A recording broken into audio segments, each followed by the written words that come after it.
Завжди, коли щось робиш, треба думати на пару кроків вперед. Ось уже я набрав стіночки, решітки для генератора, ламельки.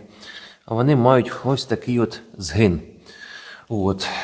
Доходить діло, зараз мені залишилось дно уварити і як би все, і можна красити. Але, якщо я уварю дно, то мені буде дуже хреново і незручно прокрашувати отут оці от частини ламелі. Отут. Тобто треба буде якось так от з пульвіком злазити, виламувати руки. Ну, в общем-то, не дуже хорошо. Коротше, виход який? Треба робити сйомне дно на саморезах. І тоді я спокійно з тієї сторони задую оці от внутрішні частини ламелі і все буде в порядку.